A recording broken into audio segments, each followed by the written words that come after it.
प्यारे बहनों और भाइयों, मेरा नमस्कार स्वीकारो। देखिए, आज हम आपके लिए विषय लाए हैं,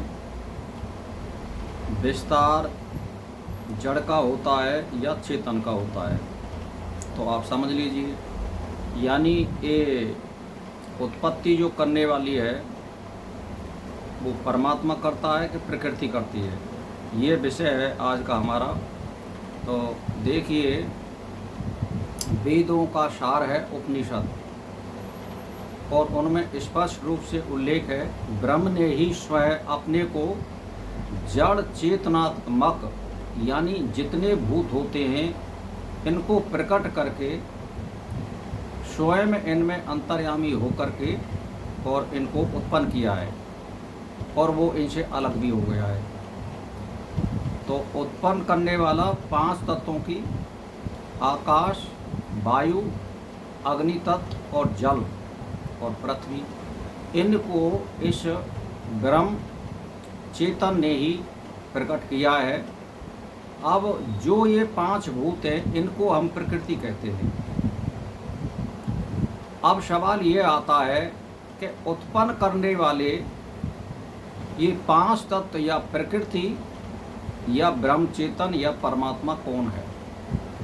तो इस विषय पर हम बात करते हैं, जो जीवात्मा उस पर ब्रह्म में अचल भाव में स्थित हो जाता है तो वही मुक्ति है। और कहीं भी ये नहीं कहा गया कि प्रकृति में स्थित होने से मुक्ति होती है।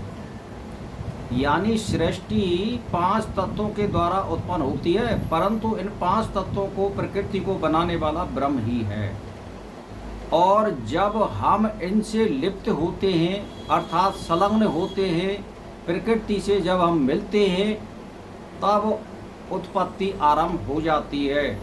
और जब इस प्रकृति से जीव अलग हो जाता है यानी दूरी बना लेता है और आसक्ति नहीं होती है, उसको मुक्ति कहते हैं। ये आप समझ लीजिए। तो प्रकृति में स्थित होने से मुक्ति हो जाती है। जो सृष्टि का आरंभ है वही अंत है, क्योंकि सृष्टि की गति वर्तुलाकार है। जहाँ से आरंभ हुआ है वही जाना मुक्ति है। अन्य स्थानों अथवा लोकों में पहुँचना मुक्ति नहीं है, क्योंकि जहाँ से आया है, जहाँ से आरंभ हुआ है, उसका वहीं अंत होना है, अन्य नहीं जा सकता। इसीलिए प्रकृति को जगत का कारण यानी उत्पन्न करने वाला नहीं माना गया है। सृष्टि का निर्माण एवं विस्तार चेतन से होता है, जड़ से असंभव है। मान के चलिए, आप किसी लोहे के पदार्थ को या पत्थर को आप पटक दीजिए, वो वही की वहीं रहेगा। बशर्ते कोई छेड़ाखानी करे, उससे वो एक बात अलग हो, लेकिन अपने आप वो कोई भी क्रिया प्रकट नहीं कर सकता है, क्योंकि उसमें चेतन नहीं है। वो विस्तार नहीं कर सकता। उसके टुकड़े अलग हो सकते हैं, फिर उसका संग्रह करेंगे तो वो एकत्र करने से संगठित हो जाएगा, लेकिन वो विस्तार नहीं कर सकता है। आप समझ लीजिए। तो कहने का मेरा मतलब ये है कि विस्तार चेतन से होता है, जड़ से नहीं है। विज्ञान भी जड़त्व के नेम में यही कहता है, जड़ में को जिस स्थिति में रखा जाएगा वह अनंत काल तक उसी स्थिति में रहेगा, जब तक अन्य कोई उसमें बाधा ना आ जाए। इसीलिए स्वयं प्रकृति विकास नहीं कर सकती है। तो 1 से 2 और 2 से 4 और 4 से लाखों करोड़ों जो प्रक्रिया चली है वो चेतन के द्वारा हुए हैं, जड़ द्वारा नहीं है। जड़ टूटकर विभाजित एवं पुनः संगठित हो सकता है, किंतु वह विस्तार को प्राप्त नहीं हो सकता है। विस्तार चेतन के ही द्वारा होना संभव है, और चेतन ने ही ये किया है। आप पहले ये समझ लो, जैसे मान के चलिए कि कोई बीज है, और जब तक हम उसको पृथ्वी में नहीं बोएंगे और जब तक उसमें पानी वगैरह नहीं देंगे और उचित उसको वातावरण नहीं मिलेगा, यानी धूप ताप वगैरह या हवा वगैरह, तब तक वो पौधा उत्पन्न नहीं हो सकता है। यानी प्रकृति के संयोग आते ही चेतन उत्पन्न कर देता है। अकेली प्रकृति कभी उत्पत्ति नहीं कर सकती है, कहने का मेरा मतलब यह है।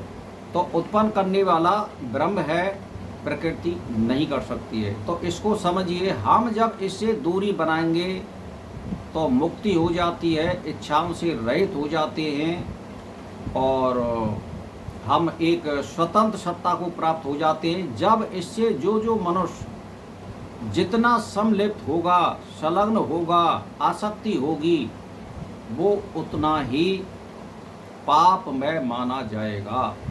मुक्ति तभी संभव होती है जब इच्छाओं से रहित हो जाना, प्रकृति से अलग हो जाना, राग देश से अलग हो जाना और यम नियम का पालन करता है और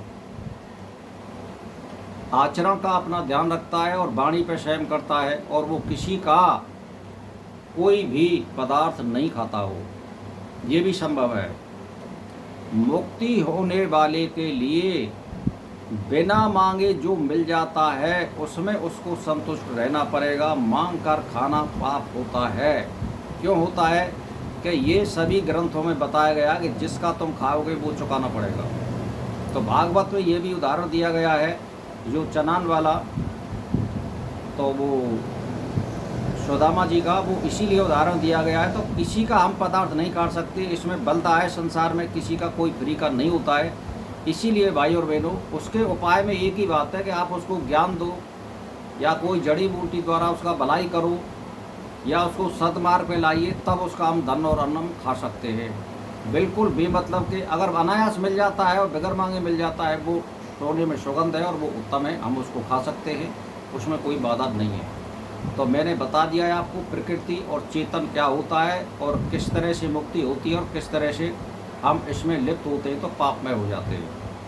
तो बस इसी के साथ मेरा नमस्कार स्वीकार।